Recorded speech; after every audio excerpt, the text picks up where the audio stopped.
Hello students, today we are going to start a very important topic for your NEET exam, that is respiration in bacteria. And this question is very important for your NEET examination. So let's start the topic. अब आपको सबसे पहले respiration का मतलब पता होना बहुत ज्यादा जरूरी है। तो देखिए, अगर कोई भी सेल फूड कैप्चर करके उसको ब्रेक डाउन करे, तो सेल ने फूड का ब्रेक डाउन किया to release energy, and with the help of this energy cell will perform its various functions. तो अगर सेल फूड को तोड़कर उससे एनर्जी गेन करता है, तो इस प्रोसेस को हम कह देते हैं रेस्पायरेशन। तो रेस्पायरेशन किस तरीके से बैक्टीरिया के अंदर होता है और इसकी बेसिस पे बैक्टीरिया कितने टाइप का है, हम इस टॉपिक को आज स्टडी करेंगे। तो रेस्पायरेशन क्या है? Breakdown of food to release energy is considered as respiration। और respiration जैसा कि आप जानते हैं कि टू टाइप्स का होता है, एरोबिक एंड एनएरोबिक। तो respiration is of two types, that is aerobic and anaerobic।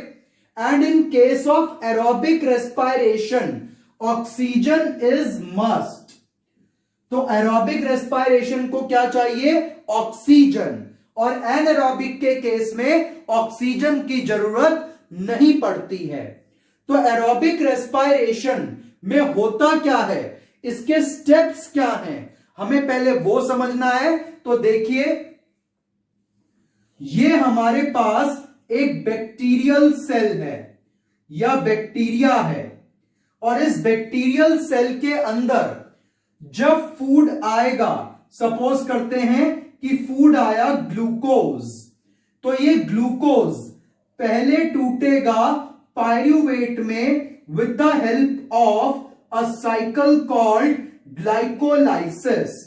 फिर पायरूवेट एंटर करेगा क्रेब्स साइकिल के अंदर and it will release out CO2 and energy.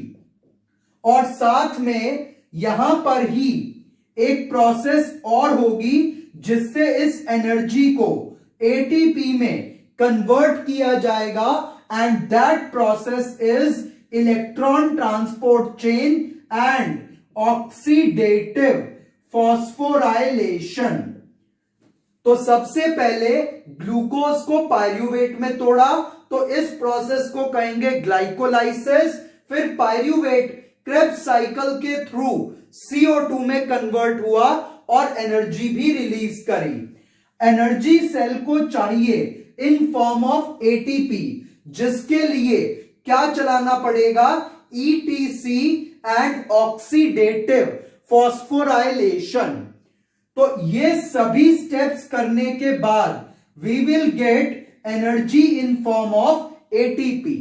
तो ये सारे प्रोसेस एक साथ में क्या चाहते हैं? ऑक्सीजन। ये प्रोसेस तभी कंप्लीट होगी जब सेल के पास ऑक्सीजन होगी।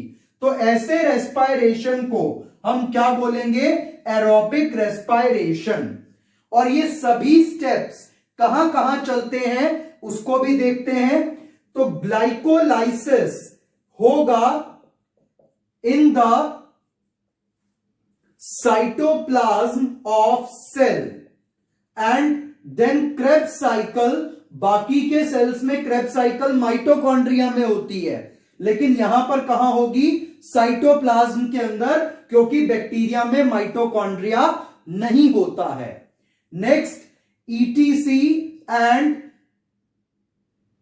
Oxidative phosphorylation will take place on plasma membrane of cell। तो बैक्टीरिया की प्लाज्मा मेम्ब्रेन पर ऑक्सीडेटिव फॉस्फोराइलेशन होगा। तो ग्लाइकोलाइसिस, क्रेब्स साइकिल तो होंगे साइटोप्लाज्म में, ईटीसी और ऑक्सीडेटिव फॉस्फोराइलेशन होगा इसकी प्लाज्मा मेम्ब्रेन पर, और इन सभी स्टेप्स के बाद एनर्जी बन जाएगी इन फॉर्म ऑफ एटीपी। तो अगर बैक्टीरिया को फूड से एनर्जी चाहिए इन फॉर्म ऑफ एटीपी, तो ये 4 स्टेप उसे करने पड़ेंगे, और इनमें से 2 स्टेप तो साइटोप्लाज्म के अंदर होंगे और 2 स्टेप प्लाज्मा मेम्ब्रेन के ऊपर होंगे, और इन स्टेप्स के बाद एनर्जी मिल जाएगी इन फॉर्म ऑफ एटीपी। तो अगर फूड से एनर्जी एटीपी की फॉर्म में ली गई by doing these 4 steps with the help of oxygen, then it is known as aerobic respiration. तो एरोबिक रेस्पिरेशन का मतलब क्या होता है? बहुत सिंपल सी बात है, भोजन से एनर्जी को लेना इन form of ATP bye doing these 4 steps with the help of oxygen. तो इसे क्या कहेंगे हम? Aerobic respiration. और एनएरोबिक रेस्पिरेशन के केस में हमें जरूरत नहीं पड़ती है ऑक्सीजन की, और एनएरोबिक रेस्पिरेशन के केस में फर्मेंटेशन हो सकता है, जिसमें कार्बोहाइड्रेट या शुगर्स को अल्कोहल में कन्वर्ट कर देता है bacteria without using oxygen. And इसके अलावा और क्या हो सकता है? फर्मेंटेशन के अलावा डीके हो सकता है, या एक और स्टेप लग सकता है जिसको हम क्या कहते हैं? प्यूट्रीफेक्शन, जिसमें प्रोटीन्स ब्रेक डाउन होते हैं। तो प्यूट्रीफेक्शन में प्रोटीन्स टूटेंगे और एनर्जी मिलेगी। डीके के अंदर ऑर्गेनिक मैटर ब्रेक होगा और एनर्जी मिलेगी। और फर्मेंटेशन के केस में शुगर्स या carbohydrates will get convert into alcohol, acids and energy। तो एनारोबिक रेस्पिरेशन के केस में या तो फर्मेंटेशन होता है, या डीके होता है, या प्यूट्रीफेक्शन होता है, या रॉटिंग होता है, और यहां पर ऑक्सीजन की जरूरत नहीं पड़ती। तो ध्यान रखिएगा इस बात का। सबसे पहले एरोबिक रेस्पिरेशन के केस में ऑक्सीजन की जरूरत पड़ती है। एरोबिक रेस्पिरेशन के केस में ऑक्सीजन की जरूरत पड़ती है, और एरोबिक रेस्पिरेशन में फूड से एनर्जी मिलती है इन form of ATP bye doing these 4 steps. And anaerobic respiration के केस में ऑक्सीजन की जरूरत नहीं पड़ती और एनर्जी भी कम रिलीज होती है, और ये या तो फर्मेंटेशन की फॉर्म में होगा, या डीके की फॉर्म में, या प्यूट्रीफेक्शन की फॉर्म में होगा। प्यूट्रीफेक्शन के अंदर प्रोटीन्स को तोड़ता है बैक्टीरिया और एनर्जी बनाता है। डीके के केस में बैक्टीरिया डिफरेंट ऑर्गेनिक मैटर्स को तोड़ेगा और एनर्जी रिलीज करेगा। और फर्मेंटेशन के केस में कार्बोहाइड्रेट या शुगर को ब्रेक करके बना देगा अल्कोहल और एनर्जी। तो अब आपको क्या याद रखना है? एरोबिक में ऑक्सीजन चाहिए, एनारोबिक में नहीं चाहिए। एरोबिक में हाई एनर्जी रिलीज होती है, एनारोबिक में लेस एनर्जी रिलीज होती है। और हमें साथ में क्या ध्यान रखना है? बाकी सभी ऑर्गेनिजम्स में, यूकैरियोट्स के अंदर क्रेब्स साइकिल माइटोकॉन्ड्रिया में होती है, और बैक्टीरिया के केस में क्रेब्स साइकिल साइटोप्लाज्म में होती है। And it is a very important point for your NEET examination. तो अब तक आपको इन दोनों का डिफरेंस समझ में आ गया होगा कि बैक्टीरिया में एरोबिक रेस्पिरेशन का मतलब क्या है और एनारोबिक रेस्पिरेशन का मतलब क्या है। और अब इस बेसिस पे हमने बैक्टीरिया को कितने पार्ट में डिवाइड करा? तो वो देखिए, एरोबिक बैक्टीरिया को हमने 2 पार्ट में डिवाइड किया, ऑब्लिगेट और strict aerobic and facultative aerobic. जो बैक्टीरिया केवल ऑक्सीजन की प्रेजेंस में ही काम कर सकता है, उसे कहेंगे ऑब्लिगेट या strict aerobic. The bacteria which lives only in presence of oxygen is considered as obligate और स्ट्रिक्ट एरोबिक। और इसका एग्जाम्पल क्या आ जाएगा? Bacillus subtilis, and it releases large amount of energy.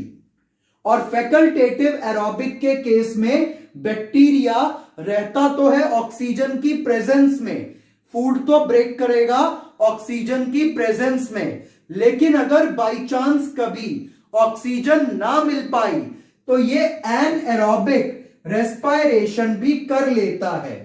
तो ऐसा बैक्टीरिया जो केवल एरोबिक रेस्पायरेशन ही कर पाए वो ऑब्लिगेट या स्ट्रिक्ट एरोबिक, और जो बैक्टीरिया नॉर्मली तो एरोबिक रेस्पायरेशन करता है but due to lack of oxygen, कभी कभी ऑक्सीजन की कमी के कारण ये एनएरोबिक मेथड से भी रेस्पायरेशन कर सकता है, तो इसको हम क्या कहेंगे?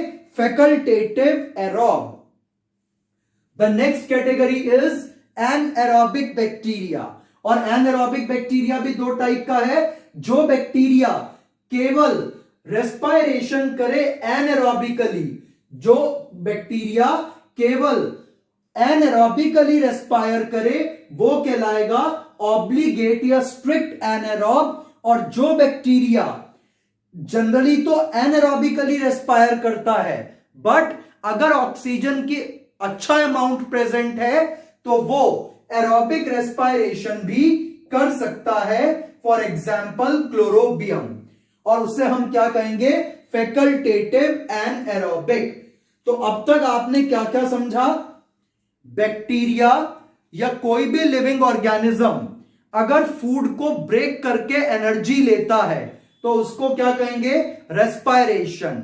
Breaking down of food to release energy, breaking down of food to release energy is called respiration. भोजन का टूटना, एनर्जी मिलना क्या कहलाएगा? रेस्पायरेशन। और ये दो तरीके से हो सकता है, ऑक्सीजन की प्रेजेंस में हुआ तो एरोबिक, एब्सेंस में हुआ तो एनएरोबिक। जो बैक्टीरिया केवल ऑक्सीजन की प्रेजेंस में रेस्पायरेशन करें वो ऑब्लिगेट, जो ऑक्सीजन की प्रेजेंस और एब्सेंस दोनों में काम कर पाए वो फैकल्टेटिव। जो बैक्टीरिया जनरली एनएरोबिकली रेस्पायर करता है वो ऑब्लिगेट, और जो एरोबिकली और एनएरोबिकली दोनों तरीके से कर सकता है वो फैकल्टेटिव। तो फैकल्टेटिव का मतलब जो दोनों तरीके से काम कर पाए, एरोबिकली भी और एनएरोबिकली भी। और ऑब्लिगेट या स्ट्रिक्ट का मतलब केवल या तो एरोबिक या एनएरोबिक। तो बहुत इंटरेस्टिंग और सिंपल टॉपिक था, होप आपको समझ आ गया होगा। Now let's move to the next topic. So students, let's start one more important topic, that is nutrition in bacteria, and this topic is going to be very interesting, so listen carefully। तो nutrition in bacteria को समझने के लिए आपको मैं बहुत छोटी छोटी चीजें बताऊंगा जिनको आपको याद रखना होगा। तो देखिए, जो फोटोट्रॉफिक बैक्टीरिया है और जो कीमोसिंथेटिक ऑटोट्रॉफिक बैक्टीरिया है, both are capable to produce their own food. ये अपना भोजन खुद तैयार कर सकते हैं, फोटोट्रॉफिक बैक्टीरिया भी और कीमोसिंथेटिक ऑटोट्रॉफिक बैक्टीरिया भी। लेकिन heterotrophic bacteria cannot prepare its own food। तो फोटोट्रॉफिक, कीमोसिंथेटिक दोनों अपना भोजन खुद बना सकते हैं, but heterotrophic is not capable to prepare its own food. तो हमारे पास न्यूट्रिशन के बेस पे बैक्टीरिया 3 डिफरेंट कैटेगरीज का है। Number 1 phototropic bacteria, number 2 chemosynthetic autotrophic bacteria and number 3 heterotrophic bacteria, जिसमें से दो कैटेगरी अपना फूड खुद बना सकती हैं और एक कैटेगरी अपना फूड नहीं बना सकती. Now we have to study the first category, that is phototrophic bacteria. This bacteria carries out the process of photosynthesis. तो फोटोट्रॉफिक बैक्टीरिया फोटोसिंथेसिस करता है और अपना फूड बनाता है. तो फोटोसिंथेसिस करके ये कैसे अपना फूड बनाता है, हमें ये चीज समझनी है और उसके बेस पे ये कितने पार्ट्स में डिवाइड हुआ ये भी समझना है. तो देखिए, प्लांट्स के केस में हमने आज तक फोटोसिंथेसिस पढ़ा और प्लांट्स के केस में क्या होता है, प्लांट्स जो है कार्बन डाइऑक्साइड को वाटर की हेल्प से इन presence of light and chlorophyll बना देते हैं sugars, that is glucose C6H12O6 and by product oxygen and water is released. तो प्लांट्स कार्बन डाइऑक्साइड और वाटर की मदद से भोजन शुगर को बना लेते हैं. तो ये काम तो प्लांट्स में होता है ड्यूरिंग फोटोसिंथेसिस, लेकिन बैक्टीरिया में भी फोटोसिंथेसिस करना है. तो ये फोटोसिंथेसिस प्लांट्स के फोटोसिंथेसिस से कैसे डिफरेंट है उस बात को देखिए.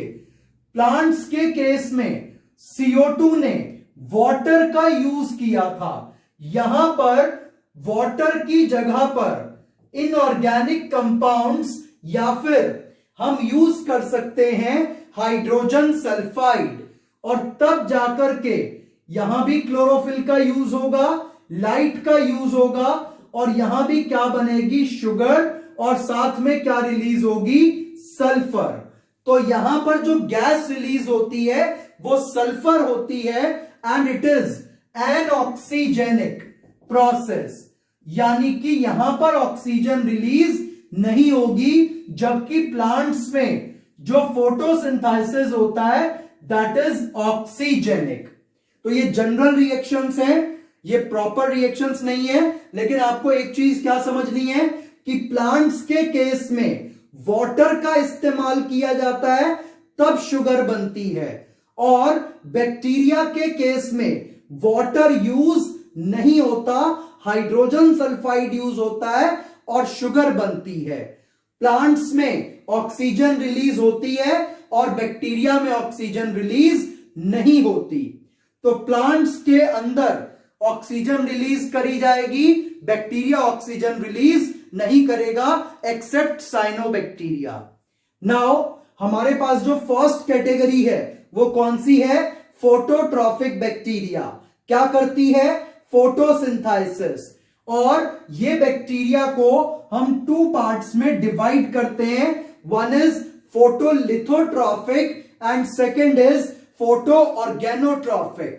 जो फोटोलिथोट्रॉफिक है वो दो टाइप का है, purple sulphur bacteria and green sulphur bacteria, जो एक स्पेशल टाइप का क्लोरोफिल यूज करता है, bacteriopurpurin. It is a type of chlorophyll used in bacteria and it uses inorganic sulfur to make the sugars. और purple sulphur bacteria ज्यादातर Pond's वगैरह में और उसमें भी बॉटम पर ये पाया जाता है. तो फोटोलिथोट्रॉफिक जो बैक्टीरिया है ये पर्पल सल्फर और ग्रीन सल्फर दो टाइप का है. इनके अंदर जो पिगमेंट्स यूज होंगे, जो क्लोरोफिल्स यूज होंगे, that is bacteriopurpurin and bacterioviridin, and it use to produce the sugars with the help of inorganic sulphur and H2S. जो फोटो ऑर्गेनोट्रॉफिक है ये बाहर से ऑर्गेनिक कंपाउंड्स को एब्जॉर्ब करेगा और ऑर्गेनिक कंपाउंड्स को यूज करेगा as a source of carbon and hydrogen. जो कार्बन और हाइड्रोजन की जरूरत पड़ती है बैक्टीरिया को शुगर्स बनाने के लिए, ये जो फोटो ऑर्गेनोट्रॉफिक बैक्टीरिया है ये इन दोनों चीजों की आपूर्ति ऑर्गेनिक कंपाउंड्स के जरिए कर लेगा।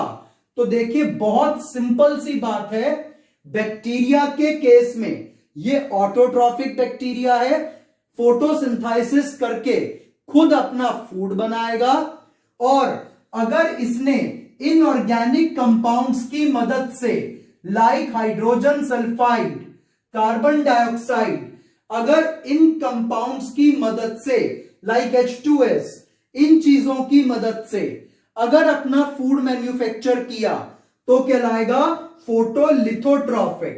ये इनऑर्गेनिक कंपाउंड्स का यूज करता है, जबकि जो फोटो ऑर्गेनोट्रॉफिक है वो ऑर्गेनिक कंपाउंड्स का यूज करता है for the carbon and hydrogen to make food और शुगर्स।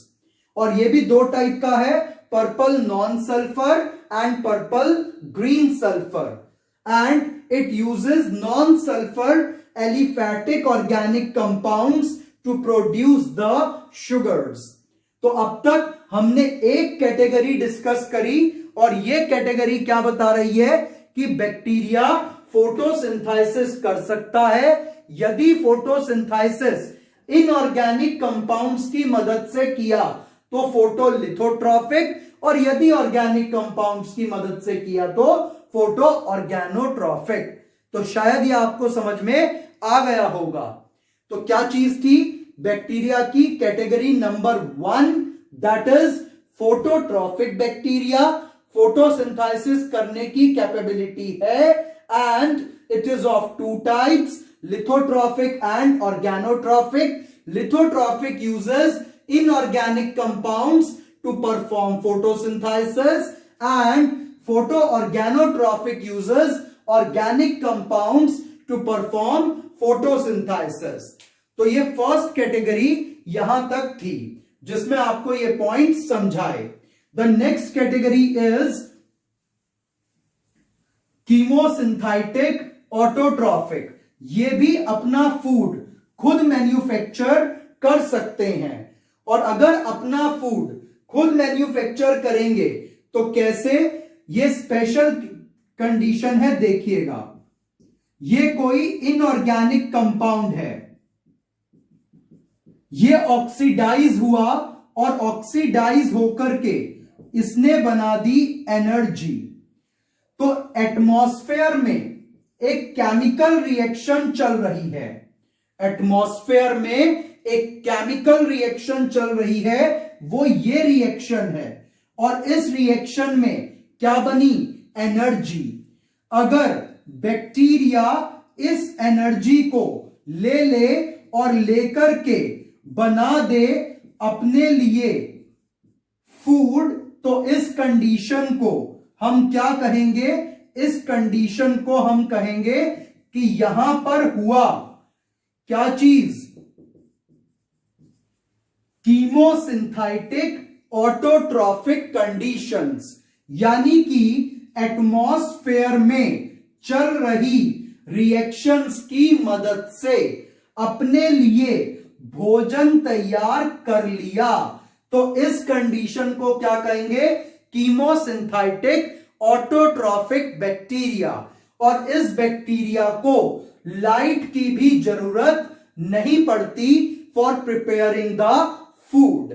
तो जो बैक्टीरिया एटमॉस्फेयर में चल रही इनऑर्गेनिक रिएक्शन से अपने लिए फूड बना ले, ऐसे बैक्टीरिया को कहा जाएगा chemosynthetic autotrophic, and this bacteria does not require light to prepare the food.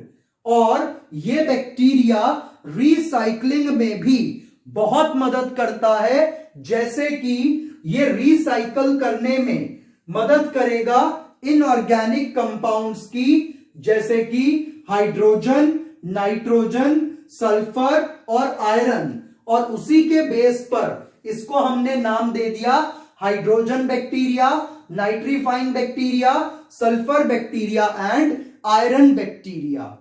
तो बहुत सिंपल सी बात थी।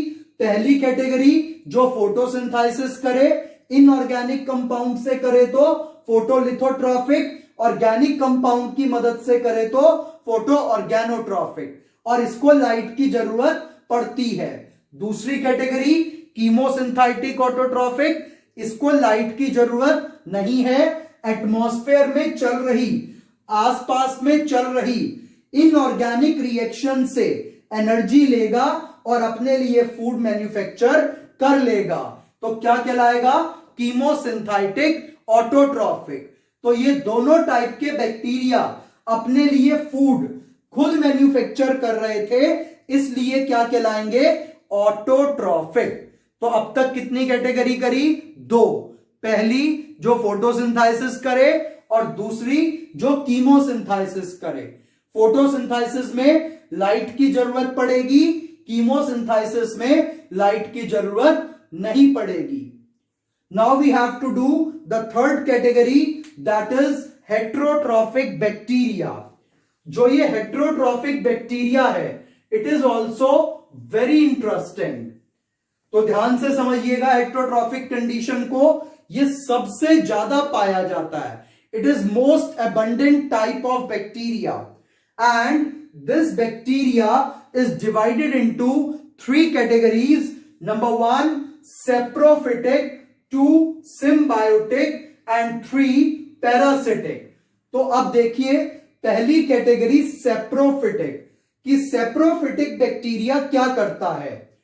जैसे ये कोई डेड ऑर्गेनिज्म है, तो डेड ऑर्गेनिज्म के ऊपर आकर के ये सेप्रोफिटिक बैक्टीरिया बैठ गया। अब ये बैक्टीरिया यहां पर एंजाइम रिलीज करेगा। तो ध्यान से बात को समझिएगा। सेप्रोफिटिक बैक्टीरिया ने डेड ऑर्गेनिज्म के ऊपर आकर बैठा और इस बैक्टीरिया ने यहां पर कुछ डाइजेस्टिव एंजाइम्स रिलीज करे और ये डाइजेस्टिव एंजाइम डेड ऑर्गेनिज्म को डाइजेस्ट कर देंगे और फिर ये इससे फूड को ऑब्टेन करेगा। तो ऐसे में अगर कोई लिविंग ऑर्गेनिज्म किसी बाहर एंजाइम सिक्रीट करके किसी ऑर्गेनिज्म को डाइजेस्ट कर दे और डाइजेस्ट करके फिर उससे फूड को ले, तो इस कंडीशन को हम कहते हैं सेप्रोफिटिक मोड ऑफ न्यूट्रिशन। तो अगर कोई बैक्टीरिया या फंगस किसी डेड ऑर्गेनिज्म को बाहर ही डाइजेस्ट कर दे with the help of enzyme और फिर उसको एज अ फूड यूज करे, तो बाहर डाइजेस्ट करे बॉडी के और फिर उसको वापस बॉडी के अंदर डाइजेस्टेड फूड को ले ले, तो इसे क्या कहेंगे? Saprophytic nutrition. तो ये आपको शायद समझ में आ गया होगा। तो सेप्रोफाइट क्या करते हैं? डेड चीज को बाहर ही डाइजेस्ट करते हैं, यानी कि तोड़ते हैं छोटे छोटे पार्ट्स में और उसको डाइजेस्ट करके फिर जो है ऑब्टेन कर लेंगे, which is used as food. तो अगर किसी डेड ऑर्गेनिज्म को तोड़ा जाए और तोड़कर उसे खा लिया जाए, तो वो न्यूट्रिशन क्या कहलाएगा? सेप्रोफिटिक। और इसे किस तरीके से किया जाता है? With the help of enzymes. Next is symbiotic. अगर कोई बैक्टीरिया किसी प्लांट की रूट से अटैच हो जाए और प्लांट की रूट को कुछ फायदा पहुंचाए, जैसे कि उसको नाइट्रोजन दे दिया और प्लांट से क्या ले ले? फूड। तो प्लांट को नाइट्रोजन दिया और उससे फूड ले लिया, तो यहां पर प्लांट को भी फायदा है और बैक्टीरिया को भी फायदा है। तो ऐसे रिलेशन को क्या कहेंगे? Symbiotic relationship. Next is parasitic relationship. अगर बैक्टीरिया क्या करे? पैरासाइट की तरह बिहेव करे, यानी कि किसी और ऑर्गेनिज्म का डाइजेस्टेड फूड ही खा ले, तो उसे हम कहते हैं पैरासिटिक मोड ऑफ न्यूट्रिशन। तो ध्यान से समझिए, जैसे कि हमारी इंटेस्टाइन में जो डाइजेस्टेड फूड है, हमारी इंटेस्टाइन में काफी बैक्टीरिया भी रहता है जो क्या करता है, हमारे ही डाइजेस्टेड फूड को खाता रहता है। तो हमारे डाइजेस्टेड फूड को कौन खा रहा है इंटेस्टाइन में? बैक्टीरिया। तो इसका मतलब यहां पर बैक्टीरिया कैसे बिहेव कर रहा है? Like a parasite. तो अगर कोई लिविंग ऑर्गेनिज्म किसी दूसरे लिविंग ऑर्गेनिज्म का, होस्ट का डाइजेस्टेड फूड खा जाए तो उसको क्या कहेंगे? पैरासिटिक। तो जो लिविंग ऑर्गेनिज्म किसी दूसरे ऑर्गेनिज्म का डाइजेस्टेड फूड खाता है वो क्या कहलाता है? पैरासिटिक। जो अपना खुद बनाता है वो ऑटोट्रॉफिक। जो बाहर डाइजेस्ट करता है फिर खाता है तो सेप्रोफाइटिक। और अगर कोई किसी को फायदा पहुंचा रहा है और खुद भी उससे जो है फूड ले रहा है तो क्या कहलाएगा वो? सिम्बायोटिक। सिम्बायोटिक का मतलब साथ जुड़कर चलना। तो यहां पर बैक्टीरिया प्लांट की रूट से जुड़कर चलेगा। तो ये था न्यूट्रिशन इन बैक्टीरिया। 3 टाइप्स का था। नंबर 1 फोटोट्रॉफिक, जिसमें बैक्टीरिया खुद अपना फूड प्रिपेयर करेगा by photosynthesis. Number 2 chemosynthetic autotrophic, जिसमें बैक्टीरिया अपना फूड खुद प्रिपेयर करेगा with the help of reactions taking place in surroundings. And third category is heterotrophic, in which bacteria does not make its own food but it depends on other organism for its food.